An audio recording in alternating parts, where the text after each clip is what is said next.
दोस्तों, जब आप होम लोन के लिए अप्लाई करते हो तो होम लोन सैंक्शन के साथ साथ आपको कुछ प्रॉपर्टी डॉक्यूमेंट भी बैंक को सबमिट करने पड़ते हैं, जो आपको चेक कर लेना बहुत ज़्यादा ज़रूरी होता है। होम लोन सैंक्शन करने के लिए क्या डॉक्यूमेंट्स लगते हैं, चाहे आप कोई सैलराइड कस्टमर है, सेल्फ एम्प्लॉयड है या फिर एनआरआई कस्टमर है, इसकी वीडियो मैंने ऑलरेडी शेयर की है जिसका लिंक आपको नीचे मिल जाएगा। इस वीडियो में हम देखने वाले हैं कि जब हम होम लोन सैंक्शन करा लेते हैं अपने इनकम बेस पे, उसके बाद हमें कुछ प्रॉपर्टी डॉक्यूमेंट्स भी रहते हैं जो हमें बैंक को सबमिट करना पड़ता है, तब जाके हमारा होम लोन पास होता है। तो दोस्तों चलिए देखते हैं कि वो कौन से प्रॉपर्टी डॉक्यूमेंट है जो हमें बैंक में सबमिट करने से पहले एक बार ज़रूर चेक कर लेना चाहिए, और उसकी अगर एक कॉपी हम अपने पास रखेंगे तो बहुत अच्छा होगा, क्योंकि फ्यूचर में कभी भी उसकी ज़रूरत पड़ सकती है। तो चलिए देखते हैं। सबसे पहला जो टाइटल डॉक्यूमेंट होता है दोस्तों, वो आपका एग्रीमेंट होता है। अगर आप कोई यूसी प्रोजेक्ट बुक कर रहे हैं तो उसके फर्स्ट ओनर आप ही रहते हैं।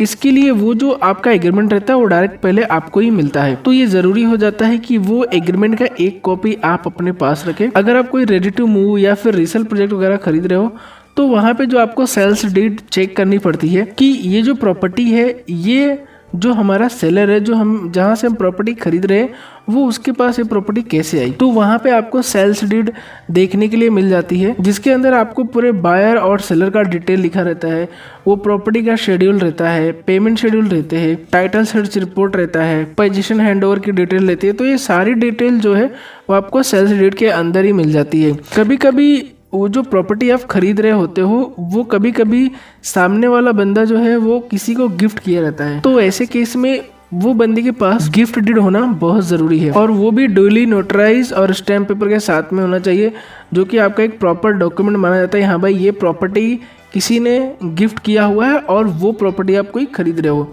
तो वहाँ पे गिफ्ट डीड एप्लीकेबल हो जाता है। कभी कभी प्रॉपर्टी के राइट भी ट्रांसफ़र किए जाते हैं, जिसे कन्वेंस डीड कहा जाता है। ये कन्वेंस डीड जो होता है, ये सामने वाले बंदे को पूरा राइट्स देता है कि वो उसे यूज़ कर सकता है, लीज पे दे सकता है, या फिर मॉर्गेज कर सकता है, या फिर सेल भी कर सकता है। और दोस्तों, ज़्यादातर रीसेल केसेस में आपको चेन ऑफ एग्रीमेंट देखने के लिए मिलते हैं, जिससे आपको पता चलता है कि आपके प्रॉपर्टी के लास्ट ओनर से लेके करंट ओनर तक की पूरी डिटेल उसमें रहती है कि ये जो प्रॉपर्टी है किसको पास ऑन होते आई है, और ये ओरिजिनल चेन एग्रीमेंट आपको सेलर से कलेक्ट करके बैंक में जमा करने पड़ते हैं। तो जब भी आप कोई प्रॉपर्टी खरीदने जाते हैं तो आपको प्रॉपर्टी पेपर के रूप में ये सारे डॉक्यूमेंट एक बार जरूर चेक करने चाहिए।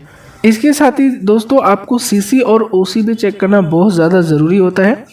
सीसी में भी दो टाइप के होते हैं, एक कमिटमेंट सर्टिफिकेट होता है और एक कंप्लीशन सर्टिफिकेट होता है। बिना कमिटमेंट सर्टिफिकेट के डेवलपर आपका बिल्डिंग का जो कंस्ट्रक्शन रहता है वो स्टार्ट नहीं कर सकता है। ये जो कमिटमेंट सर्टिफिकेट रहता है, इसके अंदर सारी डिटेल रहती है कि आपकी बिल्डिंग कितने फ्लोर की है और उसमें कितने यूनिट है, कितने कमर्शियल, वो सब कुछ डिटेल ये सीसी में रहता है। और जितने फ्लोर तक की सीसी रहती है, बिल्डर आपका जो बिल्डिंग है उतना ही बना सकता है, और यह सीसी के वजह से ही आपको पता चलता है कि आपका जो कंस्ट्रक्शन है वो लीगल है कि नहीं है। बिना सीसी के बिल्डर आपकी बिल्डिंग बनाने के लिए ऑथराइज नहीं होता है, तो सीसी बहुत इंपॉर्टेंट डॉक्यूमेंट होता है। और ये जो कंप्लीशन सर्टिफिकेट रहता है, इससे ये पता चलता है कि आपकी जो बिल्डिंग है वो अप्रूव प्लान के हिसाब से बनी है कि नहीं बनी है, आपके जो फ्लोर है वो बराबर है कि नहीं है, उनकी हाइट और जो स्पेस है वो एकदम बराबर रहना चाहिए। जब सब कुछ आपके अप्रूव प्लान के हिसाब से बनता है तो वो बिल्डिंग को कंप्लीशन सर्टिफिकेट दिया जाता है कि हाँ, ये जो बिल्डिंग है वो एकदम अप्रूव प्लान के हिसाब से बनी है, फ्लोर वगैरह सब बराबर है, उनकी हाइट सही है, उनका स्पेस सही है, तो उसके बाद उसको कंप्लीशन सर्टिफिकेट मिल जाता है। कंप्लीशन सर्टिफिकेट मिलने के बाद ही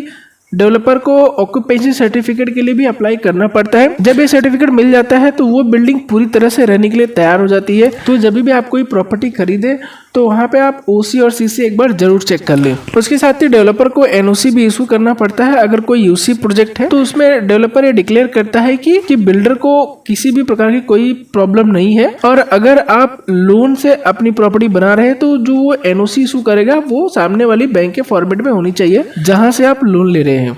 अगर आप कोई ऐसा घर खरीद रहे हैं जहाँ पे ऑलरेडी सोसाइटी बन चुकी है तो वहां से आपको सोसाइटी एनओसी देगी। इसके साथ ही दोस्तों आपको इनकम ब्रांच सर्टिफिकेट भी देख लेना चाहिए। इस सर्टिफिकेट ये पता चलता है कि ये जो आप प्रॉपर्टी खरीद रहे हो उस पर कोई थर्ड पार्टी का क्लेम या फिर कोई लीगल चार्जेस, अगर आपके पास ये सर्टिफिकेट ना रहे तो इसका आप टाइटल सर्च रिपोर्ट भी चेक कर सकते हैं, जिसमें आपको ये डिटेल मिलेगी कि ये जो प्रॉपर्टी है, ये जो फ्लैट है, वो जो ज़मीन पे बना हुआ है वो ज़मीन किसकी है।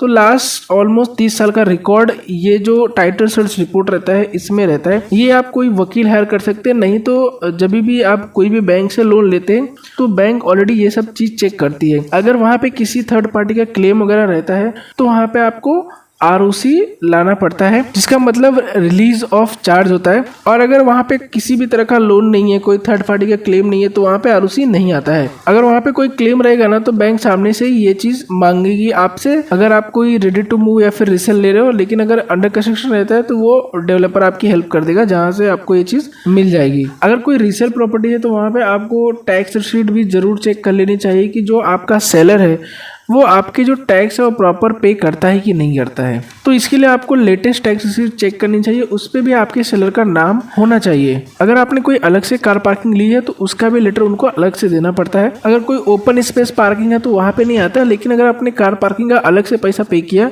तो आपको कार अलॉटमेंट लेटर भी उनको देना पड़ेगा, जो आपकी जो स्पेस रहती है वो फिक्स रहती है। आपने ये चीज सोसाइटी में देखी होगी, जनरली रहता है। तो कार अलॉटमेंट लेटर भी इंपॉर्टेंट होता है, इसका एक कॉपी आपके पास होना चाहिए। और अगर आप कोई रीसेल प्रॉपर्टी देख रहे हो तो वहाँ पे आपको रेसिडेंस वेलफेयर एसोसिएट का भी NOC चेक करना होता है, जहाँ से आपको पता चलता है कि जो आपका जो सेलर है वो आपकी जो सोसाइटी का मेंटेनेंस चार्जेस है वो टाइम पर भरता है कि नहीं भरता है। अगर आपका सेलर मेंटेनेंस चार्ज बरोबर नहीं भरेगा तो आपको आगे वो जाके दिक्कत दे सकता है। और आपको सोसाइटी का जो शेयर सर्टिफिकेट है वो भी एक बार चेक करना चाहिए, ये भी बहुत जरूरी डॉक्यूमेंट होता है, जिससे आपको पता चलता है आपका जो सोसाइटी है उसमें आपका कितने शेयर्स है। इसके साथ ही आप एक बार लाइट बिल भी जरूर चेक कर लो कि जो आपकी लाइट बिल है वो आपके ओनर के नाम पे है कि नहीं है, और वो आपका जो ओनर है वो लाइट बिल आपका प्रॉपर पे करता है कि नहीं करता है। तो दोस्तों ये कुछ मेजर प्रॉपर्टी डॉक्यूमेंट है जो आपको एक बार जरूर चेक करना चाहिए, और जब आप होम लोन के लिए अप्लाई करते हो तो इसका एक कॉपी आपके पास रहनी चाहिए। इसके अलावा अगर बैंक को कोई डॉक्यूमेंट की और भी जरूरत पड़ती है तो वो आपसे मांग सकता है,